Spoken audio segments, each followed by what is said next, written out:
J'ai l'intention d'abandonner ma famille toxique dès que j'aurai 18 ans. J'ai 18 ans dans 2 semaines et je me casse d'ici dès que l'horloge sonnera minuit. Mes parents ont un penchant extrême pour mes jeunes frères, 16 et 15 ans. C'est comme ça depuis toujours, je ne sais pas pourquoi. J'ai toujours été celui qui devait faire toutes les corvées à la maison. J'ai aussi toujours été obligé de pratiquer tous les sports possibles et imaginables, au point que mon emploi du temps était chargé 365 jours par an. Mon père m'a dit que ça m'apprendrait à être un vrai homme. Mais mes frères n'ont jamais eu à faire ce genre de choses. Ce sont tous deux de gros paresseux qui restent assis à jouer à des jeux vidéo toute la journée et toute la nuit. Ils manquent l'école au moins 30% de l'année et sont constamment gâtés par mes parents. Ils ont déjà des milliers de dollars grâce aux anniversaires, à Noël et à d'autres fêtes. Dès que j'ai eu 12 ans, on m'a dit que je ne recevrais plus jamais de cadeaux de la part de mes parents, à l'exception du strict nécessaire. On m'a dit que je devais payer mon téléphone et toutes les autres dépenses que je voulais avoir et que je ne devais jamais demander quoi que ce soit. Je n'ai pas pu m'acheter un téléphone ou quelque chose de vraiment spécial jusqu'à l'âge de 16 ans parce que je n'ai pas pu trouver d'emploi rémunérateur. Mes parents attendent également de moi que je m'occupe de mes jeunes frères lorsque je serai adulte.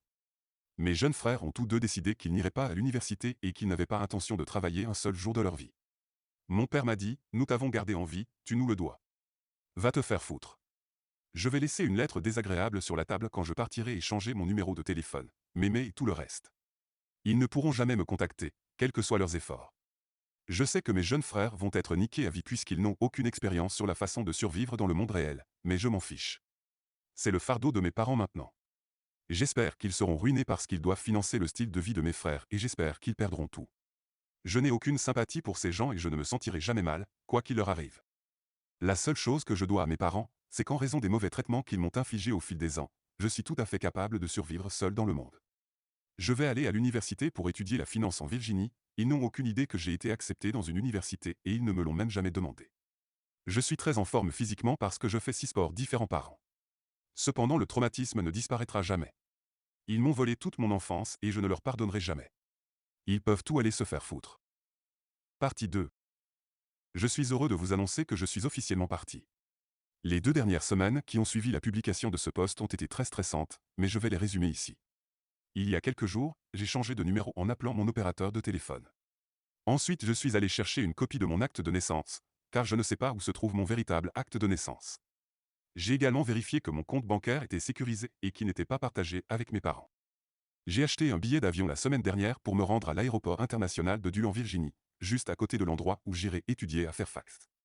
Finalement, j'ai appelé l'un de mes cousins dont je suis très proche, et je lui ai demandé de venir me chercher vers minuit et demi hier soir. Il a approuvé ma décision de partir et m'a dit qu'il était fier que je prenne des mesures pour améliorer ma vie. J'ai préparé mes affaires après que tout le monde se soit endormi et j'ai attendu. Tout ce que j'ai écrit, c'est que je déménageais pour aller à l'université en Californie et que je ne reviendrai jamais. Hier soir, mon cousin est venu me chercher et nous sommes allés au poste de police où je leur ai donné mes papiers d'identité et les ai informés que je n'avais pas disparu et que je partais de mon plein gré maintenant que j'avais 18 ans. Ils m'ont dit qu'ils s'en souviendraient et qu'ils feraient attention à un éventuel appel dans les prochains jours. J'ai dormi quelques heures chez mes cousins et j'ai pris l'avion à 6 heures du matin. Je suis maintenant assis dans mon dortoir universitaire à plus de 1000 km de chez moi et je n'ai jamais été aussi heureux de ma vie. J'ai hâte de rencontrer de nouvelles personnes et de profiter enfin de ma jeunesse. Merci à tous ceux qui m'ont donné de bons conseils ici et qui m'ont fait part de leur soutien. Je ne m'attendais pas à ce que ce poste prenne autant d'ampleur, mais je suis heureux que mon histoire ait touché autant de monde. Je ferai une nouvelle mise à jour dans quelques semaines. Partie 3. La vie est belle, j'étais en contact avec le cousin qui m'a aidé et avec quelques autres membres de la famille restés chez moi. Il m'a dit que ma mère était venue chez eux le lendemain de mon départ pour parler à ma tante de mon départ. Elle a pleuré et a raconté à ma tante toute une histoire larmoyante sur le fait qu'elle ne pouvait pas croire que je les abandonne, et ma tante lui a dit qu'elle n'aurait peut-être pas dû me traiter si mal tout au long de ma vie, ce qui a provoqué une énorme dispute et s'est terminé par l'expulsion de ma mère de leur maison. Il semble donc que mon départ ait provoqué le tumulte que j'avais imaginé. Je vais bien, j'ai rencontré plein de nouvelles personnes et je me suis fait des amis par le biais des cours et des voisins de dortoir. Je suis dans un meilleur état mental que je ne l'ai été depuis très longtemps. Je me sens tellement soulagé et j'ai l'impression qu'un poids énorme s'est envolé de mes épaules. Ça fait tellement de bien de venir ici et de lire tout le soutien et les commentaires positifs que je reçois.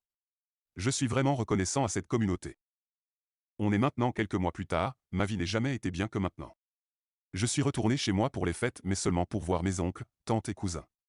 Mes parents ont interdiction d'aller chez eux depuis la dispute.